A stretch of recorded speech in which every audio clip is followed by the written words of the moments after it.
Hello students, मैं हूं आशीष कुमार। एकलव्य वैदिक पाठशाला परिवार के तरफ से एक बार फिर से आप सभी का स्वागत करता हूं। स्टूडेंट्स, पिछले क्लास में हम लोगों ने सम प्लांट फाइबर्स जिसमें कॉटन और जूट की बात की थी। आज के क्लास में हम लोग इस चैप्टर का next topic spinning cotton yarn करने वाले हैं। तो चलिए शुरू करते हैं। इसमें सबसे पहले आपके टेक्स्ट बुक में एक्टिविटी नंबर 4 दिया गया है, तो चलिए पहले इसे समझ लेते हैं। यहाँ देखो, यह कह रहा है you can try making cotton yarn या योरसेल्फ, यानी कि आप लोग खुद से भी कॉटन के धागे बनाने का प्रयास कर सकते हैं। जिसमें एक्टिविटी नंबर 4 में पहला पॉइंट कह रहा है hold some cotton wool in one hand, यानी कि एक हाथ में आपको कुछ कॉटन के ऊन लेने हैं। Then pinch some cotton between the thumb and four finger of the other hand, और दूसरे हाथ के अंगूठे और उंगलियों से कुछ कॉटन के ऊन को दबाकर पकड़ लेना है। उसके बाद now gently start pulling out the cotton while continuously twisting the fibres. अब उसे धीरे धीरे घुमाते हुए बाहर निकालना है। जैसे कि यहाँ पर एक फिगर दिया गया है जिसमें आप देख सकते हो फिगर नंबर 3.9। अब नेक्स्ट है are you able to make yarn, क्या आप इसे बना पाए?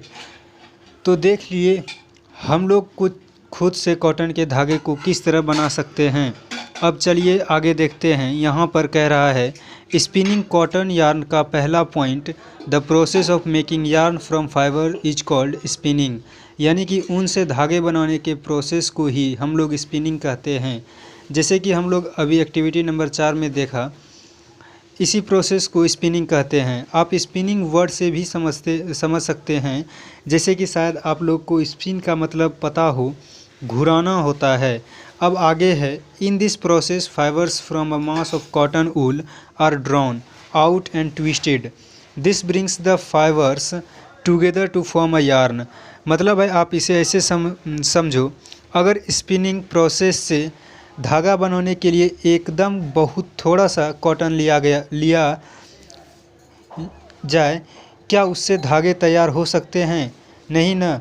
वहीं यहाँ कह रहा है इस प्रोसेस में कॉटन के ऊन को एक बड़ी मात्रा में, जो हमारे लिए सफिशिएंट हो धागा तैयार करने के लिए, जिससे फर्दर हम लोग कपड़े बना सकें, उतनी मात्रा में कॉटन के ऊन को घुमा घुमा कर स्पिनिंग प्रोसेस से धागे बनाते हैं, जिसमें बहुत सारे रेशे यानी ऊन एक साथ आपस में मिलकर धागे का रूप लेती है।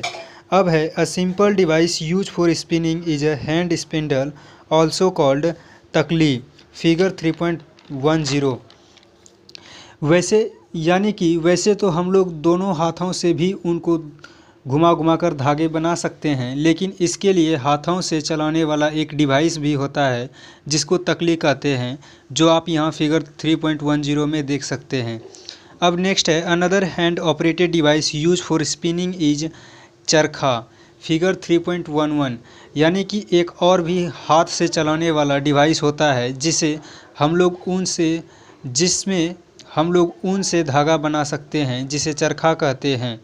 और है use of charkha was popularised by Mahatma Gandhi as part of the independence movement, यानी कि चरखा का उपयोग करने महात्मा गांधी जी के द्वारा प्रतिष्ठित किया गया है, जो कि एक स्वतंत्रता संग्राम का हिस्सा भी है।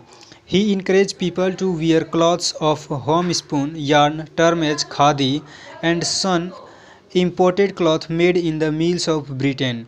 इन्होंने लोगों को घरेलू ऊन से बना हुआ कपड़े का उपयोग करने के लिए प्रोत्साहित किया, जिसे इन्होंने खादी का नाम दिया, और ब्रिटेन के मिल से बनाकर लाए गए कपड़े को त्याग करने का बढ़ावा दिया।